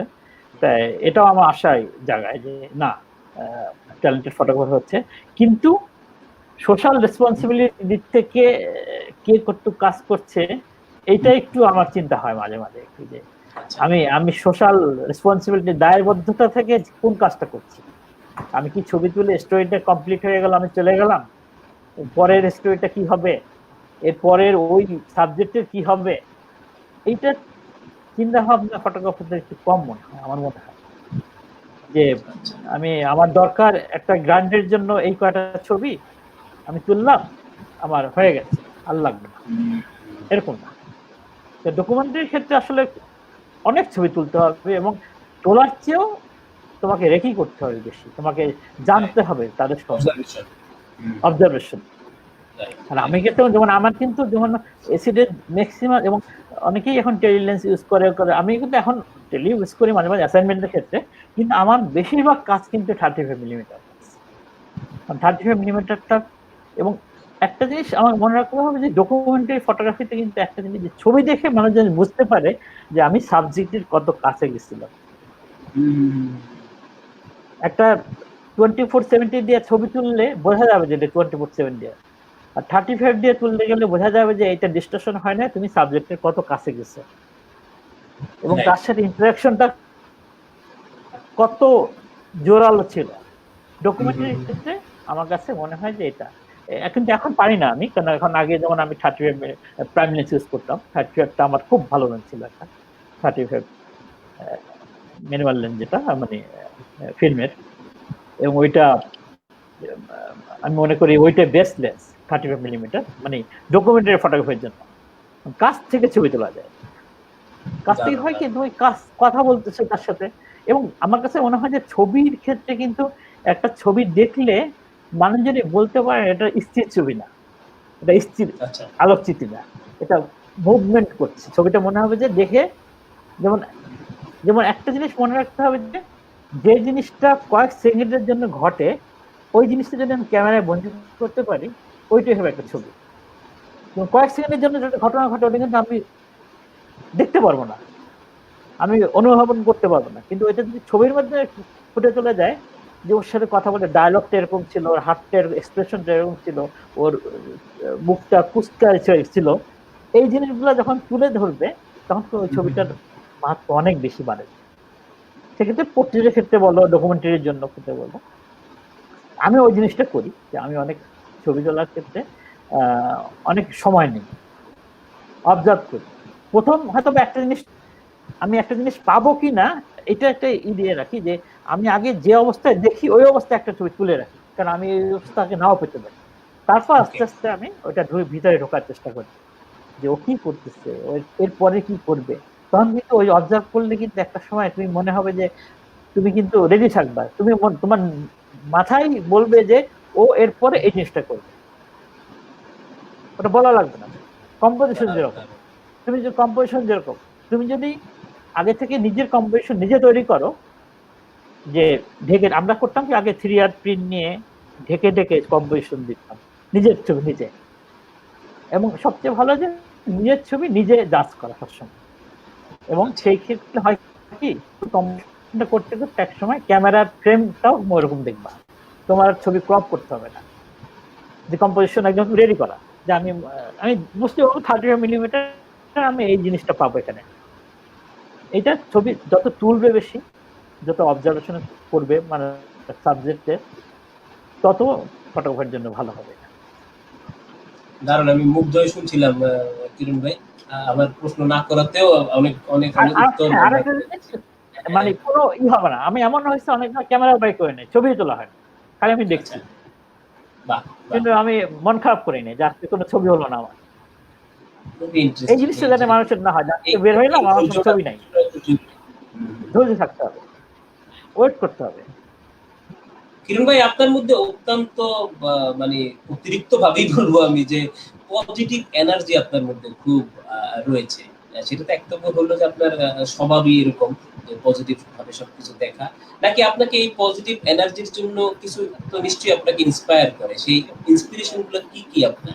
আমরা তো অনেকে বই পড়ি, অনেকে সিনেমা দেখি, অনেকে আপনি যেরকম সাবজেক্টও দেখেন, আপনার সাবজেক্টও অনুভব করেন, অনুধাবন করেন, সেরকম এই আপনার আপনার আপনার উৎসগুলো কি? এই আমি বই পড়ি না, একদমই গল্পের বই বা এরকম পড়ার কোনো অভ্যাস ছিল, পড়ি না। কিন্তু আমি যেটা বললাম যে আমি বাসায় থাকলেও দুষ্টুমি করি, ছেলেমেয়েদের সাথে দুষ্টুমি করি, আর বাইরে গেলেও আমি মানুষের মধ্যে থাকার চেষ্টা করি এবং মানুষকে দেখি, মানুষকে চেষ্টা, সে যে একটা মুচি হোক, একজন মাছ ব্যবসায়ী হোক, একজন তরকারি ব্যবসা হোক, তার নেগেটিভটাও দেখি, পজিটিভটাও দেখি, সে নেগেটিভ কি করে, পজিটিভ কি করে। এবং আমি নেগেটিভটাকে সবসময় পজিটিভলি দেখি, যে ও হয়তো আজকে নেগেটিভ কিছু করছে, হয়তো কালকে ও পজিটিভ কিছু করবে। আমার এই জিনিসটা, আমি নেগেটিভ খুব দেখি না। আর ফ্রাস্ট্রেশনও কম ভুগি, ফ্রাস্ট্রেশন থাকবেই, মানুষের মধ্যে থাকবেই, ফ্রাস্ট্রেশন না থাকলে মানুষ না, ঠিক না? সবার মধ্যে ফ্রাস্ট্রেশন থাকবে, কিন্তু সেটাকে ওভারকাম করার জন্য তোমার কিছু বেছে নিতে হবে। হয়তো মানুষের মধ্যে চলে গেলা, যে জায়গায় ভালো লাগে সে জায়গায় চলে গেলা। যেমন আমার খুব মার্কেট প্লেস, আমার অসম্ভব প্রিয় জায়গা, সেটা যেখানে হোক। আমি ঢাকা বাইরে অ্যাসাইনমেন্টে গেলেও আমি মার্কেটে, কোনো একটা মার্কেটে, মাছ বাজারে ঢুকে গেলাম, মাছ বাজার দেখলাম, কিনবো না কিন্তু মানুষের সাথে কথা বললাম, এটার দাম কত, এই কত। এটা আমি ঢাকার বাইরে গেলে অবসর সময় পাই, আমি এইসব জায়গায় চলে যাই, মানুষের মধ্যে থাকতে চাই, খুব ভালো লাগে আমার। এরকম হয়েছে, হ্যাঁ এরকম হয়েছে আমার, ওই যে সুফিজম নিয়ে আমি তো মেলায় যেতাম, বিভিন্ন জায়গায় মেলায়, এই বাজেস্তানি থেকে শুরু করে, এবং রাত কাটাতাম মেলায়। তা আমি তখন ছোট্ট ক্যামেরা ব্যাগ ছিল, তখন ওইরকম দামি প্রফেশনাল ব্যাগও না, তখন প্রথম থেকে শুরু করে, তখন ওষুধ বেচতে ওখানে দাঁড়ালে ওষুধ বেচা দেখতাম, তবে ব্যাগ দেখে মানুষ, ভাই আপনি কি বিক্রি করবেন, আমাকে জিজ্ঞেস করতো, ভাই এরপর আপনি কি বিক্রি করবেন, মানে অন্য মানুষের দেখে যে বিক্রি করতেছে কিছু, তা আমার ব্যাগটা দেখে মনে করছে আমি মনে কোনো ক্যানভাসার, কোনো ওষুধ বিক্রি করবো। মানে আপনি এই কথার অর্থ হলো যে আপনি তো আপনি যাদেরকে অনুধাবন করেন, অবজার্ভ মানে পর্যবেক্ষণ করেন, তাদের সঙ্গে আপনি মিশে যাচ্ছেন এবং তারা তাদের মতনই আপনাকে একজন মনে করছে আর কি। অবশ্যই। এবং এটা কিন্তু একটা প্লাস পয়েন্ট আছে, মানুষ কিন্তু তোমাকে পছন্দ করবে, তখন ওই লোকটা তুমি পছন্দ করবে। এবং তরকারি আমাকে বলে যে আপনাকে খারাপ জিনিস দিতে পারি না, এই এই মানে এটা অর্জন করতে হয়। একদম একদম একদম। আমাদের সঙ্গে প্রিন্স ভাই আছেন, নাইমুজ্জামান প্রিন্স, তিনি বলেছেন আপনার সম্পর্কে, সেটা হলো যে one of the few good soul in Bangladesh photography. Thanks Sudipto. Thank you. আমরা প্রায় শেষের দিকে চলে আসছি। আমরা শেখ কবির ভাইয়ের আরেকটা প্রশ্ন নিয়ে আমরা শেষ করব আজকের অনুষ্ঠান। তিনি জিজ্ঞেস করেছেন how a documentary photographer can improve his ability to evoke emotion in his photo story. আরেকটা প্রশ্ন করেছেন তিনি যে can craft his own unique visual voice into his storytelling. এইখানে প্রথমটা বলবো যে মানুষের, যেটা বললাম আমি আগে থেকেই, যে তোমাকে সাবজেক্টে অবজার্ভ করতে হবে আগে। তুমি যে কোনো জিনিসের ছবি তুলতে গেলে তোমার ক্যারেক্টার বুঝতে হবে তাদের, তুমি ক্যারেক্টার না বুঝলে কিন্তু তাদের সাথে তার ভালো ছবি পাবা না, বুঝছো? এইটা কিছু একটা মেইন যে তুমি যে কোনো জায়গায় ছবি তুলতে গেলে তার ওই জায়গা সম্পর্কে আমি জানতে হবে, ওই মানুষ সম্পর্কে জানতে হবে, ডিটেল তোমাকে একটা করতে হবে, রাইট আপ নিতে হবে আগে থেকে যে এখানকার মানুষ কিরকম। আমরা যেরকম এখন করি যে গবেষণা করার পরে তারপরে তুমি তার শুটিং এ যাও। ডকুমেন্টারি ফটোগ্রাফির ক্ষেত্রে এইটা একটা মেজর পয়েন্ট। এবং আরেকটা জিনিস যে এখানে সব জিনিসগুলাই খুব প্রিসিয়াসলি দেখাতে হবে যে এই জায়গাটা কিরকম, তারপর এই জায়গাটার ভিতরটা কিরকম, এই জায়গাটার মানুষটা কিরকম, এই জায়গাটা মানুষগুলো কি করে, কি খায়, এই জিনিসগুলো যাতে ডকুমেন্টারি ফটোগ্রাফিতে চলে আসে, এটাই মনে করি। ওইভাবেই তো আপনার ইউনিক ভিজুয়াল ভয়েসটা তো এইভাবেই তৈরি হয়। এবং এই ইউনিক ভয়েস এবং এই ক্ষেত্রে কিছু কিছু জিনিসের কোড করতে হবে, যে মানুষের ওই যার ছবি তুলবা তার পার্সোনাল কিছু কোড থাকে, যে এই কথাটা বলছিল সে, এই জিনিসগুলা কোড করতে হবে ডকুমেন্টারি ফটোগ্রাফি। তো আরেকটা জিনিস আমি খুব মানে আমার ইমোশনের অনেক ধরনের এরকম আছে। আমি একটা জায়গায় গেছিলাম, ওইখানে নদী ভাঙার একটা মহিলাকে দেখেছি, সে একটা ডায়াসে গল্প কথা বলতেছে, কথা এরকম ছিল যে আমি আমার বাচ্চাদেরকে কখনো আদর করি না। কেন আদর করি না? আদর করলে যদি ওরা কিছু খেতে চায়, মানে তাদের মানে করুণ অবস্থা এরকম, খাওয়া দাওয়া কিছু নাই, যে বাচ্চাকে আদর করলে যদি বাচ্চা কিছু খেতে চায় এর জন্য বাচ্চাকে আদর করে না। কত কষ্টের মধ্যে সে আছে। নদী ভাঙার একটা গল্প। এই ধরনের জিনিসগুলো এই জিনিস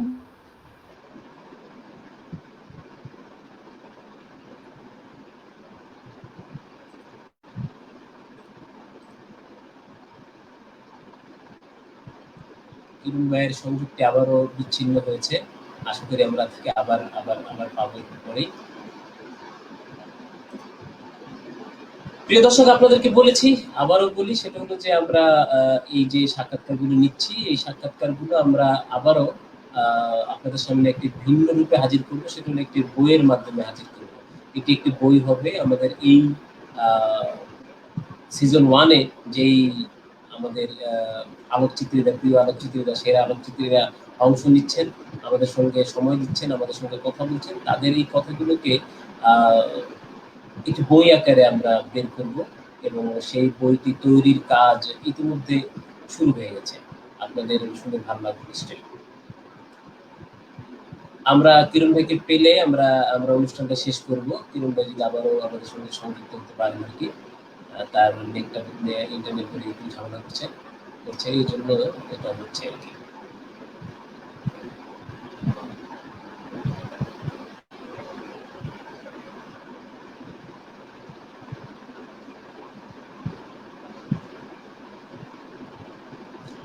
এই ফাঁকে আমার এই ঘোষণাটা দিয়ে দিই আপনাদেরকে যে পরশুদিন রাত মানে বৃহস্পতিবার রাত 10টায় আমাদের সঙ্গে সংযুক্ত হবেন এই অনুষ্ঠানে ফটোগ্রাফি লাইভে আন্তর্জাতিক খ্যাতিসম্পন্ন documentary photographer K M Asad. আশা করি আপনারা আমাদের সঙ্গে থাকবেন এবং কে এম আসাদের সঙ্গে আমরা আড্ডা দেবো, আপনাদের সঙ্গে নিয়ে আপনাদের প্রশ্ন তাকে করব, আপনাদের বিভিন্ন মন্তব্য তাকে জানাবো। আশা করি জমবে আড্ডাটা, আপনারা সঙ্গে থাকলে আরো বেশি জমবে।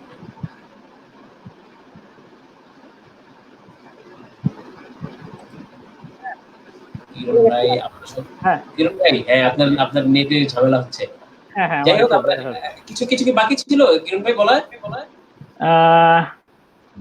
এটাই তো মানে এটাই এমন কিছু কি করা বাকি আছে কিরণ ভাই, যেটা যেটা যেটা করা হয়নি বলে আপনার আফসোস রয়েছে? একটা ক্লিশে প্রশ্ন করেই বসলাম আপনাকে।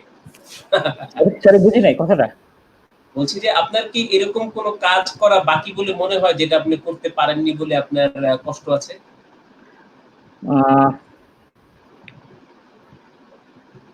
এরকম কোনো কারেন্টলি কিছু নাই, কিন্তু আমি চাচ্ছি যে এরকম মানে সমাজ সচেতনতামূলক কাজে ইনভলভ হতে, যেটা দিয়ে আমি মানুষকে নাড়া দিতে পারবো এবং সমাজকে পরিবর্তন করতে পারবো থ্রু ফটোগ্রাফি। আমার এইটাই আশা। বাহবার চেয়ে যাদের জন্য কাজ করা তাদের যাতে কিছু হয়, নিজের বাহবার চেয়ে তাদের যাতে কিছু হয়। আপনার শেষ কথা আমাদের উদ্দেশ্যে, আমাদের দর্শকদের উদ্দেশ্যে বলবো যে এখন অনেক দেখছি, অনেক ট্যালেন্টেড ফটোগ্রাফার আছে আমাদের দেশে, কিন্তু আমি যেটা বলছিলাম যে আমরা জানি ফটোগ্রাফাররা যাদের ছবি তুলি, বিশেষ করে সোশ্যাল ডকুমেন্টারি যারা করি, তাদেরকে যেন ছবি তোলার পরে ভুলে না যাই,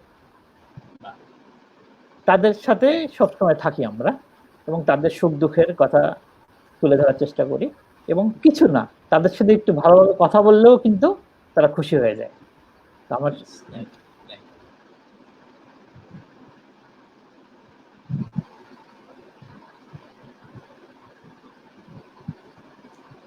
যাই হোক, কিরণ ভাই বাঁচা গেল। কিরণ ভাইয়ের শেষ কথাটা আমাদের শোনা হয়েছে। কিরণ ভাই, আপনাকে ধন্যবাদ। আশা করি আপনাকে আবারও আমরা পাবো। প্রিয় দর্শক, এতক্ষণ যারা আপনারা আমাদের এই কথা শুনলেন, আমাদের সঙ্গে ছিলেন এবং বরাবরই আমাদের সঙ্গে থেকে আমাদেরকে উৎসাহিত করে যাচ্ছেন, এই একটা সংকটময় সময়ের মধ্যে দিয়ে আমরা যাচ্ছি, এমন একটি সময়ে আশা করি আপনাদেরকেও আমরা আনন্দ দিতে পেরেছি, আপনাদেরকেও মনটাকেও আমরা ভালো করতে পেরেছি এমন এক নেগেটিভ একটা সময়ের মধ্যে। ধন্যবাদ সবাইকে। আশা করি বৃহস্পতিবার আমাদের সঙ্গে থাকবেন। বৃহস্পতিবার আমাদের সঙ্গে থাকছেন কে এম আসাদ। আমি অনেক কিছু মিস করছি, শেষে আমার ইন্টারনেটে খুব ঝামেলা করছে। হ্যাঁ, যাই হোক, কিরণ ভাই আপনার শেষ কথা আমরা শুনতে পেরেছি। কিরণ ভাই, বলছিলাম যে আমরা যে এইবার যে সিজন 1টা করছি ফটোগ্রাফি লাইভের, এটা একটা সুসংবাদ হলো যে আমরা এই সাক্ষাৎকারগুলো যখন শেষ হবে, আমরা এই সাক্ষাৎকারগুলো নিয়ে একটি বই করব এবং আশা করি আমাদের পাঠকদের, আমাদের আলোকচিত্রীদের এটা বেশ কাজে লাগবে। এই জন্য আমাদের সাক্ষাৎকারগুলো একটু আমরা অন্যরকম, একটু টেকনিক্যাল না করে, আপনার শুরুটা কিভাবে হলো এই ধরনের ক্লিশে না করে, আমরা চেয়েছি তার চিন্তাটা, তার দর্শনটা, তার রাজনীতিটা, তার ভাবনাটাকে একটু বের করে আনতে, পরবর্তী প্রজন্মের জন্য এই ভাবনাগুলো থেকে তারা যেন অনুপ্রাণিত হতে পারে। ধন্যবাদ কিরণ ভাই আপনাকে আবারও। আমি একটু বলে রাখি, তুমি একটু ই করছো মানে এখানে যে আমার অনেক ঘুরছিল যে আমার এটা রাইট আপ নেওয়া বা ই করা, এটা তুমি পেয়ে গেছো। এটা তোমার জন্য ধন্যবাদ। না এটার জন্য ধন্যবাদ দিচ্ছি। না এটার জন্য ধন্যবাদ দিচ্ছি। তুমি মানুষ ফটোগ্রাফারদের কথাগুলো তুমি একটা সোশ্যাল মিডিয়ার মাধ্যমে মানুষও জানলো, তুমি বই আকারেও কিছু টপিকস পেলা, এর জন্য তোমাকে ধন্যবাদ। থ্যাংক ইউ কিরণ ভাই। এবং আপনার সঙ্গে আমার একটা প্রজেক্ট বাকি আছে, আপনি জানেন, সেটা আমরা করব করোনা কাল শেষ হলে, আপনাদের সঙ্গে সেটা আমরা করব। ধন্যবাদ কিরণ ভাই আমাদেরকে সময় দেওয়ার জন্য। ধন্যবাদ, সবাইকে ধন্যবাদ।